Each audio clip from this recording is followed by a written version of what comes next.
আপনাদের যাদের বাসায় বাবু আছে 6 মাস পর থেকে যেসব বাচ্চারা আছে আপনারা চাইলে কিন্তু এই খাবারগুলো আপনারা হচ্ছে রেডি করে খাওয়াতে পারেন বাচ্চাদেরকে। যখন হচ্ছে 6 মাস বয়স হয়ে যায়, বাচ্চাদের পার হয়ে যায়, তখনই কিন্তু বাচ্চাদেরকে সলিড খাবার দিতে হয় মায়ের দুধের পাশাপাশি। তো আমাদের হচ্ছে বাসায় বাবু আছে, তো তার জন্য আজকে আর কি এই খাবারগুলো হচ্ছে তৈরি করা হবে। এখানে সব যে যত ধরনের ডাউল আছে সব ধরনের ডাল দেওয়া আছে এখানে।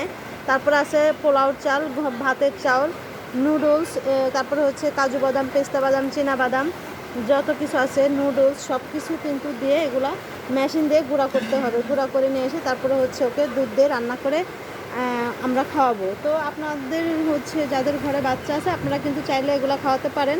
অনেকে হয়তো বা খাওয়ান। তো এতে কিন্তু বাচ্চাদের হচ্ছে অনেক পুষ্টি, এই খাবার কিন্তু অনেক পুষ্টি আছে, বা বাচ্চাদের স্বাস্থ্য কিন্তু ঠিক থাকে।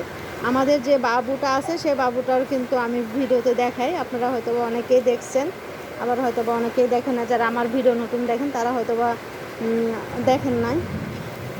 তো আপনারা চাইলে কিন্তু এভাবে হচ্ছে বাচ্চাদেরকে খাওয়াতে পারেন। তো কে কে খাওয়ান আপনারা, তো আমাকে হচ্ছে কমেন্ট করে জানাবেন। আর এই তো।